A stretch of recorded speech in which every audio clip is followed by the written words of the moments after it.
اللہ من الشیطان الرجیم بسم اللہ الرحمن الرحیم قال نوح رب انہم عصونی واتبعوا من لم یزدہ مالہ وولدہ الا خسارا ومکروا مکرا کبارا وقالوا لا تذرن آلهتكم ولا تذرن ودا ولا سواعا ولا يغوث ويعوق ونسرا وقد أضلوا كثيرا ولا تزد الظالمين إلا ضلالا مما خطيئاتهم أغرقوا فأدخلوا نارا فلم يجدوا لهم من دون الله انصارا۔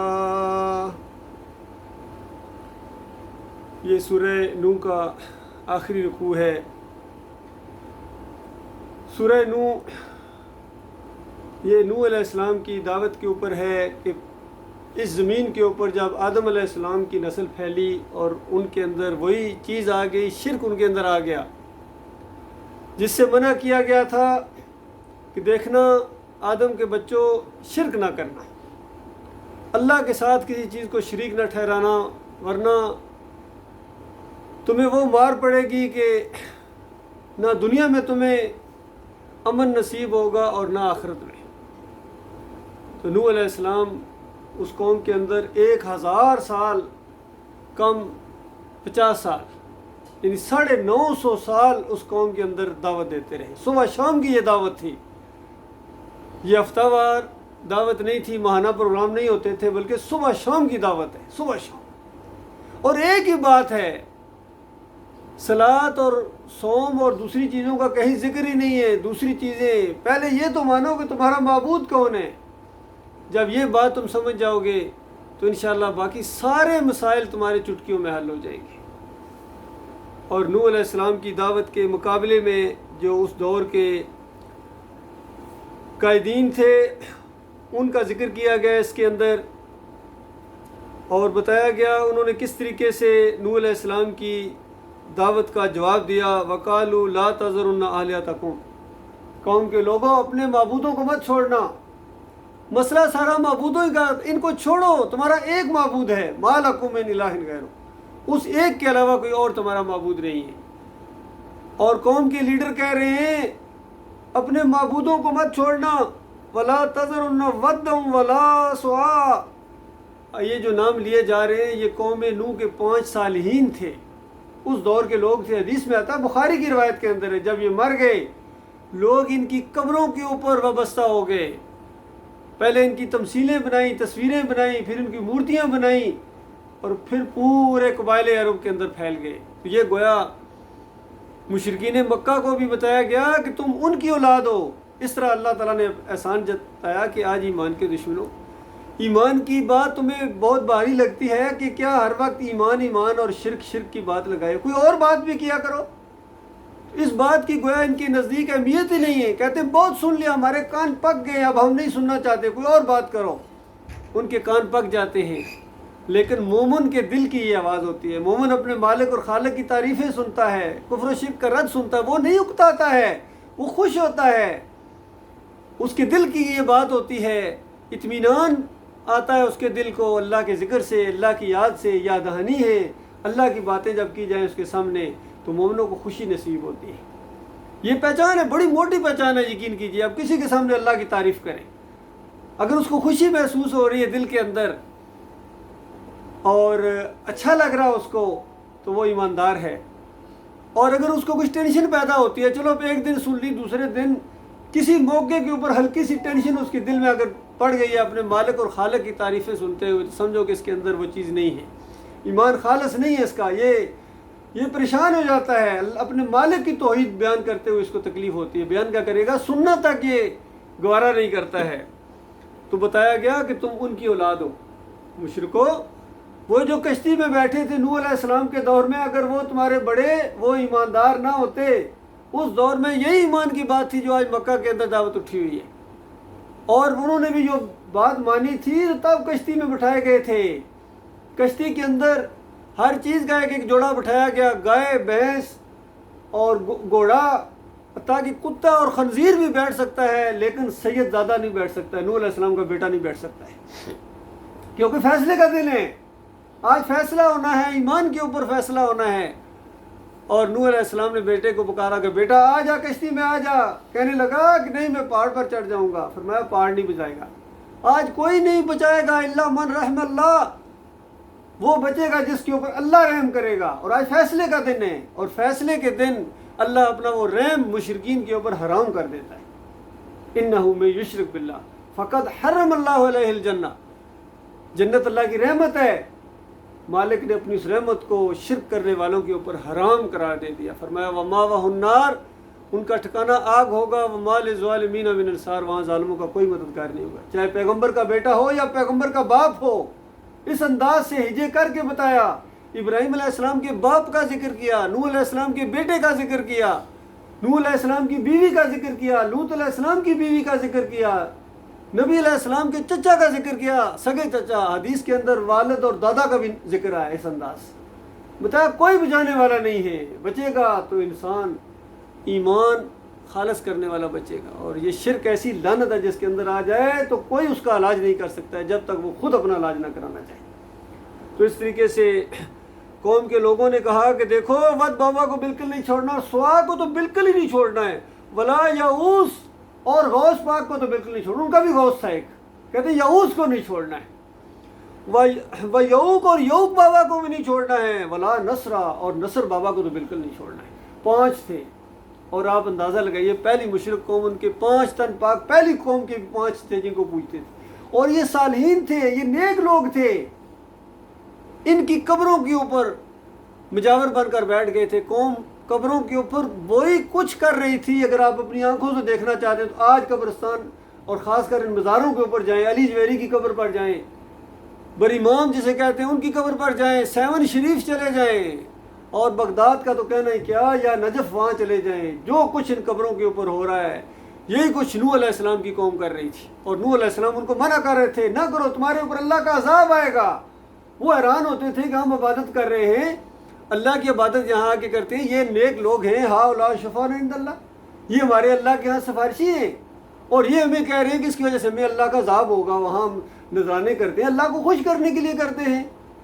ما نعبدہم الا لیقربونا الی اللہ زلفیٰ، ہم تو اللہ کو خوش کرنے کے لیے کرتے ہیں، اللہ اس سے خوش ہوتا ہے، اور یہ ہمیں کہہ رہے ہیں کہ آپ کو عذاب ہوگا، تم جہنم کا ایندھن بنو گے، تم مشرک ہو، اور تمہارے باپ دادا جو یہی کچھ کرتے آ رہے ہو سارے مشرک تھے، گمراہی کے اندر تھے، فی ضلال مبین، ایسی گمراہی جو نظر آ رہی ہے، چھپی نہیں، نظر آ رہی ہے کہ ایک بندہ چڑھاوا چڑھا رہا ہے، چادر چڑھا رہا ہے، وہاں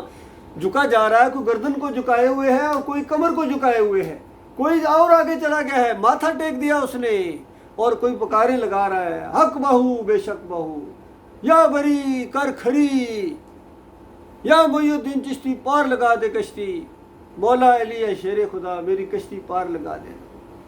یا عبد القادر جیلانی اغثنی، اس طرح پکاریں لگائی جا رہی ہیں۔ تو بتاؤ یہ کوئی چھپی گمراہی ہے؟ یہ تو کھلی سر عام اعلان کے ساتھ گمراہی کی جا رہی ہے، گویا اپنے کفر کے اوپر گواہی دے رہے ہیں۔ تو ان کو منع کیا گیا کہ دیکھو یہ تمہیں جہنم کی آگ کا ایندھن بنا دے۔ دیکھو قبر پرستی کا آغاز ہوا ہے، شرک کا آغاز اسی عقیدے سے ہوا، قبر پرستی سے ہوا۔ یہ قبر پرستی یہ شرک کی جڑ ہوتی ہے، اور نبی علیہ السلام نے اسی وجہ سے منع کیا تھا کہ دیکھو قبروں کو پکا ہی مت کرنا، شروع میں قبرستان جانے سے منع کر دیا تھا، جب ایمان عقیدہ مضبوط ہو گیا تو اس کے بعد کہا کہ اب میں تمہیں اجازت دیتا ہوں، وہاں جا کے موت یاد آتی ہے، آخرت یاد آتی ہے، دنیا سے بے رغبتی پیدا ہوتی ہے۔ یہ 3 مقصد ہیں قبر کے اوپر جانے کے، قبرستان جانے کے، چاہے کہ 1 قبر ہے، 2 قبریں ہیں، 3 ہے، قبرستان پورا ہے، وہاں جانے کے صرف 3 مقصد ہیں، اس کے علاوہ کوئی اور مقصد اگر لے کے جاتا ہے تو پھر کوئی اور معاملہ ہے اس کا۔ یہ موت یاد دلاتی ہے، آخرت یاد دلاتی ہے، دنیا سے بے رغبتی پیدا ہوتی ہے، اور پھر قبر پر جا کر کم از کم 4-5 قسم کا شرک کیا جاتا ہے، مختلف طریقے سے بھی شرک کیا جاتا ہے۔ جال ہیں شیطان کے، ابلیس کے جال ہیں، ایک جال کے اندر سے جو ان کا بٹیرا نکل جاتا ہے دوسرا جال پھینکتا ہے، شکاری اسی طرح کرتے ہیں، جو پکڑ لیے وہ تو پکڑ لیے، مسئلہ جو نکل گئے ان کو پکڑنا ہے، دوسرا جال۔ اگر اسی طرح کا جال وہاں جا کے لگاؤ گے تو عام شکار بھی اسی طرح کے جال میں نہیں آتا، تھوڑا مختلف لگانا پڑتا ہے، پھر وہ پھنستا ہے۔ تو پہلا جال ابلیس کا یہی ہے کہ قبرستان میں، یہ خاص کر قبر والوں کے گنبد کے پاس جا کے، مزار کے پاس جا کے ایک انسان جا کے کہتا ہے بابا بس تو ہی ہے، آئے ہیں تیرے در پر، تو کچھ لے کے جائیں گے، بس ادھر سے ملتا ہے ہمیں، تو کہتے ہیں یہاں سے ملتا ہے، بابا سے ملتا ہے، یا علی مدد، یا بابا مدد، یہ پکاریں لگائی جاتی ہے قبر کے اوپر جا کے۔ اب دوسرا آدمی آتا ہے جو اس شرک سے نکل گیا، شیطان کے جال سے نکل گیا، وہ کہتا ہے عجیب بات ہے بھائی، یہ مرے ہوئے کو پکارنا یہ کیسے ہو سکتا ہے، یہ تو مر گئے ہیں۔ تو وہ اس کو گویا سمجھاتا ہے کہ اس طرح نہ پکارو، یہاں آئے ہو تو بس اتنی بات کہہ دو بابا جی کو، بابا جی اللہ سے یہ دلوا دیں، بس۔ یہ دوسرا شرک ہے، پہلے جال سے نکلا دوسرے جال میں اس کو پھنسانا ہے، کیونکہ پہلے جال میں وہ دوبارہ نہیں آ سکتا ہے۔ جس طرح کسی کا ذہن بن گیا کہ ان کو پکارنا یہ نہیں سنتے ہیں، وہ کیوں پکارے گا جا کے؟ وہ تو کہے گا کہ بابا جی آپ نہیں کر سکتے، لیکن اللہ اوپر والے سے کرا، ہماری بات آپ کے سامنے، آپ کی اللہ کے سامنے، میری تیرے آگے، تیری اللہ کے آگے۔ یہ دوسرے قسم کا شرک ہے۔ اب تیسرا آدمی آتا ہے، وہاں ان دونوں کو دیکھتا ہے، کہتا ہے بھائیو شرک کر رہے ہو، کیا کر رہے ہو، یہ نہ کرو، تمہاری دعاؤں کا طریقہ غلط ہے، اس طرح دعا مانگو، اے اللہ بابا جی کے صدقے دے، ان کی وجہ سے تو مجھے دے۔ پکارتا اللہ کو، دیکھ بظاہر اللہ کو پکار رہا ہے اور کہہ رہا ہے یا اللہ ان کے وسیلے سے دے، ان کی تو ٹالتا نہیں ہے، ان کی سفارش ہو جائے تو پھر کیا کہنا، ان کی وجہ سے ہمیں دے، یہ بڑے بزرگ تھے، بڑے نیک تھے، ان کی وجہ سے میری جھولی بھر دے۔ یہ تیسرے قسم کا شرک ہے۔ چوتھا آتا ہے، ان تینوں کو منع کرتا ہے کہ کیا کر رہے ہو، اس طرح نہ کہو، بلکہ اللہ تعالیٰ کو پکارو، اور یہاں پکارو، یہ مقدس مقامات ہیں، یہاں کے بڑی یہ کرنی والے تھے، بڑی محنتیں انہوں نے کی ہیں، یہ جو مقامات ہوتے ہیں بڑے مقدس مقامات ہوتے ہیں، یہاں اللہ زیادہ سنتا ہے،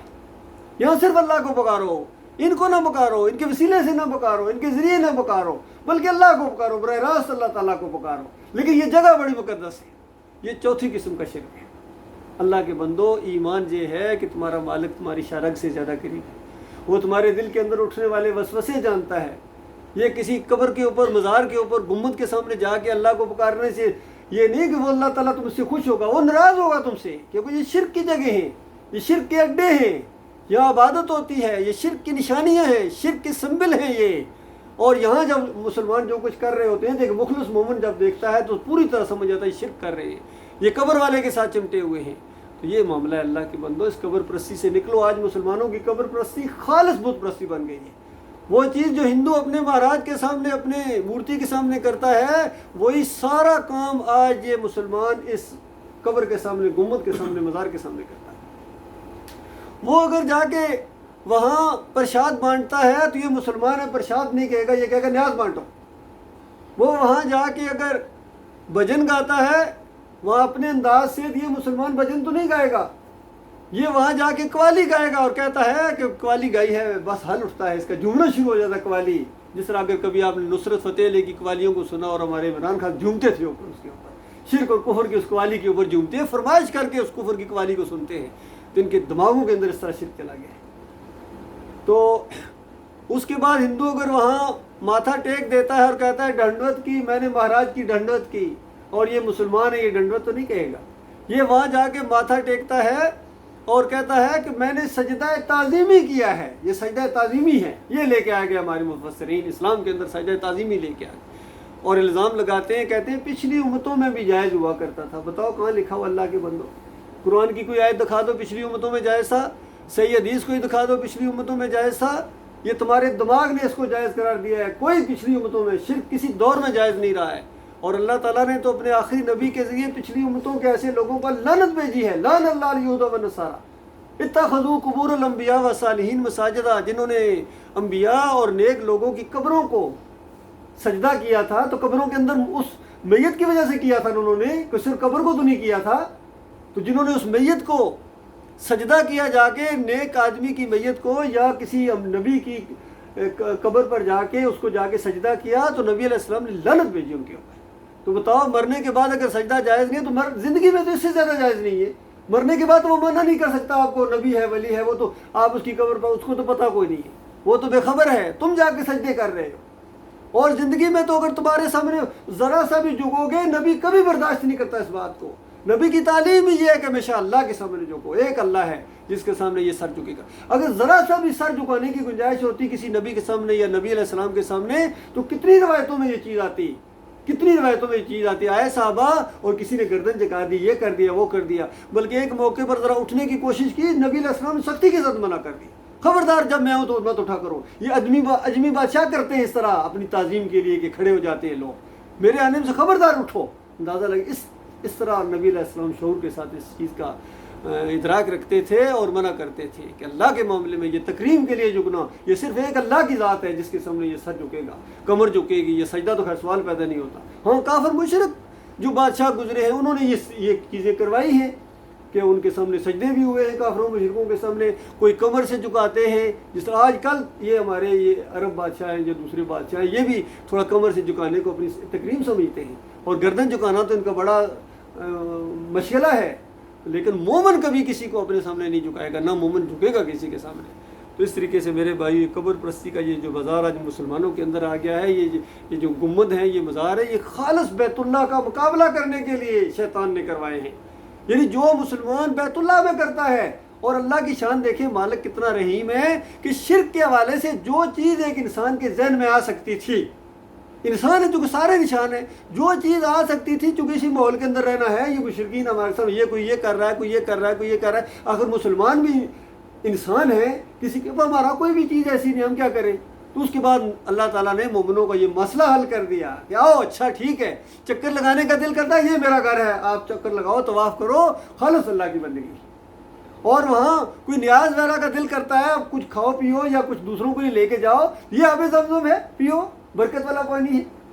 اور اس کے بعد اگر دل کرتا ہے نعرے لگانے کا دل کرتا ہے، کیونکہ تم دیکھتے ہو تمہاری قوم نعرے لگا رہی ہے، کوئی لبیک یا حسین کہہ رہا ہے، کوئی لبیک یا رسول اللہ کہہ رہا ہے، کوئی لبیک یا غازی عباس کہہ رہا ہے، تمہیں بھی دل کر رہا ہے مومنو تو آؤ یہاں نعرے لگاؤ، لا شریک لہ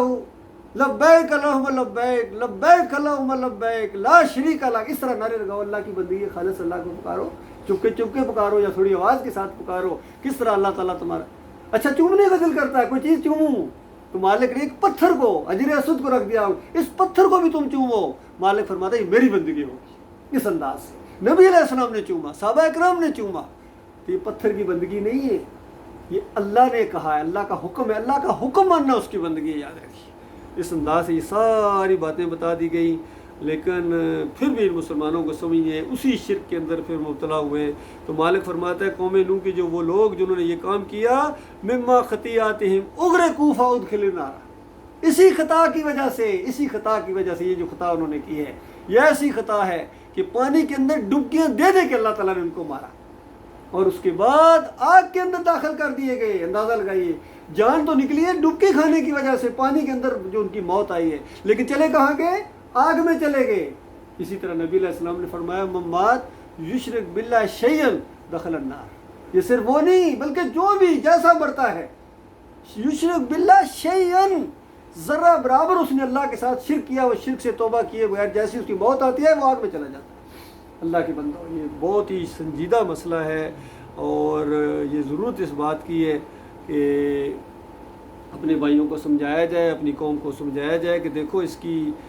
بالکل معافی نہیں ہے، اس کی سزا آگ ہے۔ فَلَمْ يَجِدُوا لَهُم مِّن دُونِ اللَّهِ أَنصَارًا، بڑے انہوں نے دعوے کیے تھے ہمارے یہ مددگار ہیں، یہ پہنچیں گے، یہ کرنے والی سرکار ہیں، پیر جو میرا دمڑیاں والا دم پیر شاہ کلندر، ہر مشکل وچ مدد کریندا دو جہاناں اندر، کہتے ہیں دو اس جہان میں بھی مشکل مصیبت ہے، یہاں بھی مدد کرتے ہیں، اور وہاں جب پھنسیں گے وہاں بھی مدد کریں گے۔ اور مالک فرماتا ہے کہ جب یہ وہاں آگ میں پہنچے ہیں تو کوئی ان کا مددگار وہاں نہیں پہنچا ہے، جو سارے ان کے ڈگوسلے تھے سارے ختم کر دیے گئے۔ اور نوح علیہ السلام نے کہا وقال نوح رب لا تذر علی الارض من الکافرین دیارا، مالک یہ ایک بہت ہی طویل عرصے کی دعوت تھی، پورا تجربہ تھا کہ مالک انہیں یہ نہیں ماننے والے، آپ ان کو بالکل ایسا عذاب لا ان کے اوپر کہ ایک گھر بھی کافر مشرک کا نہ چھوڑنا میرے مالک، انکا ان تذرہم، اور اگر تو نے کسی ایک گھر کو بھی چھوڑ دیا کافر مشرک کے تو کیا ہوگا؟ یضلوا عبادک، تمہارے یہ تیرے بندوں کو گمراہ کریں گے، ایسا ان کے دماغوں کے اندر یہ شرک چلا گیا ہے۔ ولا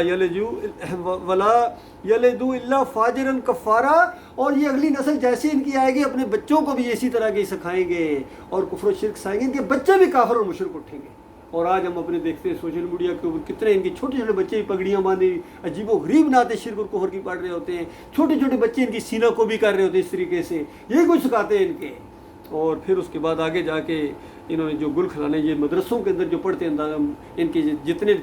طالب علم نکلتے ہیں وہاں سے ہزاروں لاکھوں کے حساب سے طالب علم نکلے ان کے مدرسوں میں. بریلوی نکلتا ہے تو پوری زندگی بریلوی کرتا ہے، بریلویت کی تعلیم دیتا ہے. کوئی دیوبندی مدرسے سے نکلا، کوئی اہل حدیث مدرسے سے نکلا ہوا ہے، کوئی جامع ازہر سے نکلا ہوا ہے،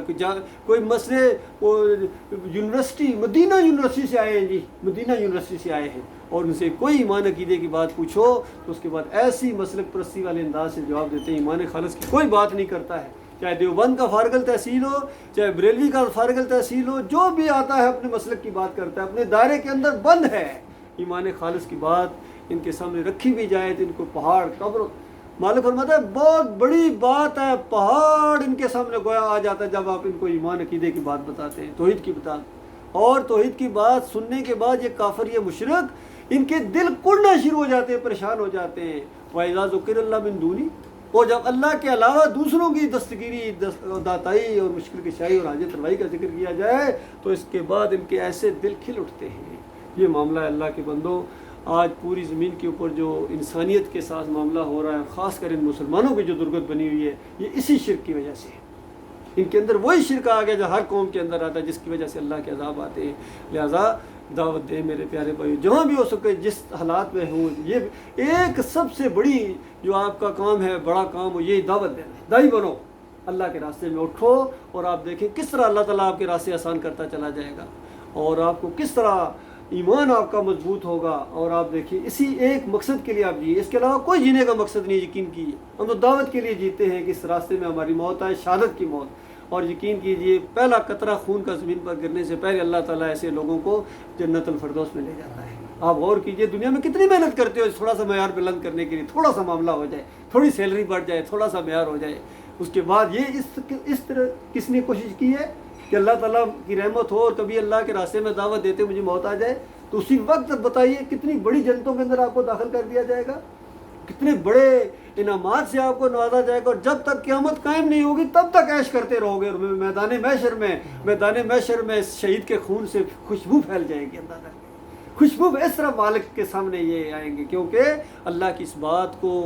بیان کرنے کے لیے انہوں نے اپنی جان دے دی. تو بتاؤ، یہ تو شہداء کا درجہ ہے، جنتوں کا درجہ ہے ان کا. تو جو انبیاء تو ان سے بھی اوپر درجے والے ہیں، انہوں نے تو بہت زیادہ جانیں لگائی ہیں، تو وہ تو ان سے بھی اوپر درجات والے ہیں. تو یہ انبیاء اور شہداء جنتوں میں زندہ ہیں، ان قبروں میں نہیں. ان قبروں کے اندر زندہ نہیں ہیں، نہیں زندہ ان کے اندر، چاہے نبی علیہ السلام ہو، کوئی بھی ہو، ان قبروں کے اندر زندہ نہیں ہیں. وہ جنتوں کے اندر زندہ ہیں. ان قبروں کے اندر جو ان کو آگے پیچھے طواف کرتے ہیں، ان کی بندگی کرتے ہیں، گنبد بناتے ہیں، کرس لگاتے ہیں اس کے اوپر، پھر عرس اور بیلے کرتے ہیں، یہ اسی وجہ سے کرتے ہیں کہ ان کے دماغوں کے اندر شرک ہے. اور کل قیامت کے دن نبی علیہ السلام اور سارے نیک لوگ ان سے بیزاری کا اعلان کر دیں گے. یقین کیجیے ان کی پوری زندگی نبی نبی کرتے کرتے پکارتے اور وہاں جا کے پتہ چلے گا نبی ان کے دشمن ہوں گے. یقین کیجیے یہ اللہ کی کتاب بیان کرتی ہے. جن نیک لوگوں کو پکارا گیا ہے، ان کی بندگی کی گئی ہے، وہاں جا کے وہ بالکل بیزاری کا اعلان کر دیں گے، ان کو کافر قرار دیں گے. یقین کیجیے جب ان کے اعمال دیکھیں گے، انہیں بتایا جائے گا یہ آپ کو پوجا پکارا کرتے تھے. اس کے بعد ان کو کافر قرار دیں گے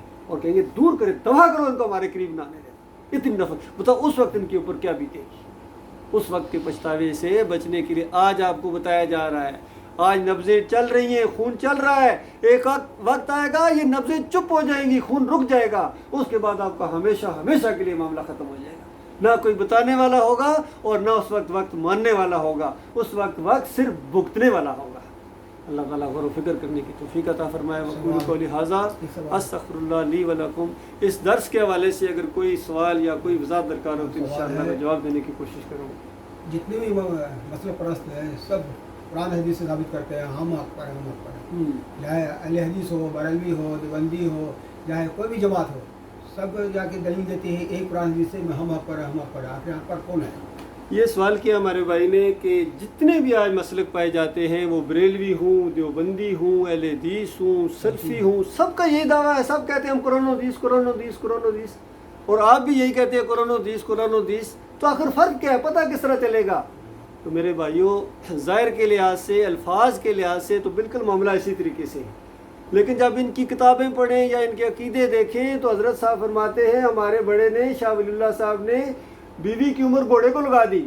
گھوڑے کی عمر بیوی کو لگا دی. بتائیے قاسم نانوتوی صاحب کہتے ہیں کہ نبی علیہ السلام کی روح نکلی کوئی نہیں آب حیات کے اندر، اور سارے جسم سے آ کے دل کے اندر سکڑ گئی، اور پھر قبر میں جب دفن کیا سب پھیل گئی۔ بتائیے حدیث کے اندر جتنے الفاظ آئے ہیں نبی علیہ السلام کے لیے، ماتا فاتا قبضا خرج من الدنیا، اس طرح کے الفاظ آئے۔ تو بتاؤ سارے صحابہ کا تو یہی ایمان ہے کہ وہ نبی علیہ السلام جنت میں زندہ ہیں، اور ان سارے جو بندیوں کا یہ عقیدہ ہے کہ نبی علیہ السلام قبر کے اندر زندہ ہیں، سنتے ہیں، دیکھتے ہیں، پہچانتے ہیں۔ حتیٰ کہ یہ اہل حدیثوں کا بھی عقیدہ ہے، اور سلفی جو یہاں حنبلی کہلاتے ہیں، مفتی اعظم سعودی عرب عبداللہ بن باز کا فتویٰ ہے حج اور عمرہ کی ان کی کتاب کے اندر، کہتے ہیں کہ حدیث میں آتا ہے کہ نبی علیہ السلام نے فرمایا کہ جب میری قبر کے اوپر آ کے کوئی صلاۃ و سلام پڑھتا ہے تو اللہ میری روح کو واپس کر دیتا ہے، حتیٰ کہ خود میں سنتا ہوں اور اس کا جواب دیتا ہوں۔ بتائیے اس سے زیادہ قبر پرستی کی اور کیا بنیاد ہوگی؟ اگر کسی بندے کو یہ پتہ چل جائے کہ نبی علیہ السلام زندہ ہیں، سنتے میری بات سن رہے ہیں، کیوں نہیں پکارے گا؟ وہ پکارے گا۔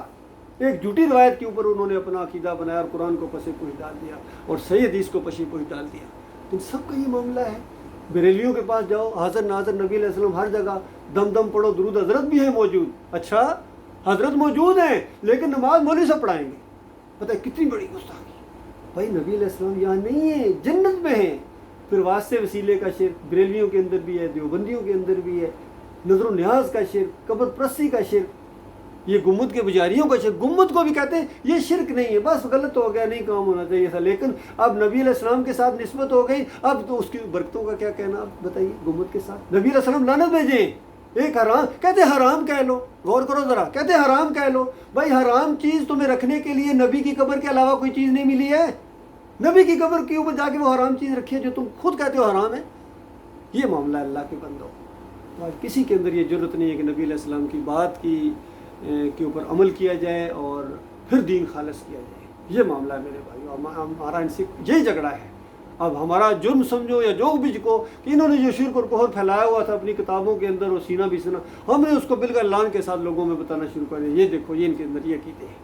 اس کے بعد پھر یہ مانتے نہیں ہیں، ناراض ہوتے ہیں، کہتے ہیں آپ ہمارے بزرگوں کو نہیں مانتے، تمہارے بزرگ سر آنکھوں کے اوپر ہوتے اگر شرک اور کفر نہ پھیلا کے گئے ہوتے تو۔ اب بتائیے کیا کریں؟ ہم اپنی مالک کی کتاب کو صحیح کہیں یا تمہاری حضرت کی کتاب کو صحیح کہیں؟ یہ ایک مثال میں چھوٹی سی آپ کو دے رہا ہوں، ساری باتیں اسی کے اوپر رکھی۔ دیکھیے کتنے بڑے دیوبندیوں کے عالم ہیں محمود الحسن صاحب، پہلے فارغ التحصیل ہیں، شاگرد رشید ہیں قاسم نانوتوی صاحب کے، پہلا جو بڑا اسٹوڈنٹ نکلا ہے جنہوں نے تفسیر لکھنا شروع کی، اور 2.5 پارے یا 3 پارے انہوں نے تفسیر کی ہے، پھر ان کی موت واقع ہو گئی، اور اس تفسیر کو پایا تکمیل تک ان کے آگے دوسرے شاگرد نے جو شبیر احمد عثمانی ہیں، کتنا بڑا نام ہے، کتنی اونچی پگڑی ہے، انہوں نے اس کو پایا تکمیل تک پہنچایا، اور آج یہ تفسیر شبیر احمد عثمانی کے نام سے پوری دنیا میں پائی جاتی ہے۔ حتیٰ کہ سعودی عرب سے ایک عرصہ دراز یہ بہترین پرنٹنگ کے ساتھ وہاں سے پرنٹنگ ہوتی رہی، اور پہلے صفحے کے اوپر لکھا ہوا ہے شاہ فہد بادشاہ کی طرف سے پوری امت مسلمہ کو تحفہ مفت، اور اس کے پہلے صفحے کے اوپر آپ کھولے سورہ فاتحہ اور اللہ کی حمد و ثنا کے بعد جو پہلی توحید کی کڑاکے کی آیت آتی ہے ایاک نعبد و ایاک نستعین۔ اللہ تعالیٰ نے اس کو نازل کیا اس دعا کو بندوں کی زبان میں کہ میرے بندو جب میرے سامنے کھڑے اس طرح کہو کہ اللہ ہم تیری عبادت کرتے ہیں اور یا اللہ ہم تجھ سے مدد مانگتے ہیں۔ تو ترجمہ بالکل صحیح رکھا ہے انہوں نے، شبیر احمد عثمانی اور محمود الحسن نے، اور اس کی حاشیہ چڑھایا اور وہاں لکھا کہ اللہ کے مقبول بندوں کو، یعنی پیارے بندوں کو، مقبول بندوں کو خالص واسطہ رحمت الہی سمجھ کر عارضی طور پر اگر ان کو غیر مستقل جان کر ان کو بھی مدد کے لیے پکارا جائے تو یہ اللہ ہی کو پکارنا ہے۔ یہ دیوبندیوں کا سارے آج دن تک جو اس کی تفسیر ہو رہی ہے اور پرنٹنگ ہو رہی ہے، یہ تقی عثمانی تک نے اس کو پرنٹ دوبارہ کروایا ہے، بہترین ہیڈنگ کے ساتھ وہی ہیڈنگ لگے ہوئے ہیں اور وہی شرک آگے جاری ہے۔ تو بتاؤ اللہ کے بندو، یہ فرق ہے ہمارے ان کے درمیان۔ اب جب اللہ کے ساتھ آپ نے اس طرح شریک ٹھہرائے ہیں تو اب آپ کے اوپر کوئی نماز فرض نہیں ہے، ان کے پیچھے اگر دیکھیں کوئی لمحہ ان کے اوپر ایمان خالص کا نہیں آیا، ان کے دماغوں میں شرک ہے، یہ مسئلہ نہیں ہے۔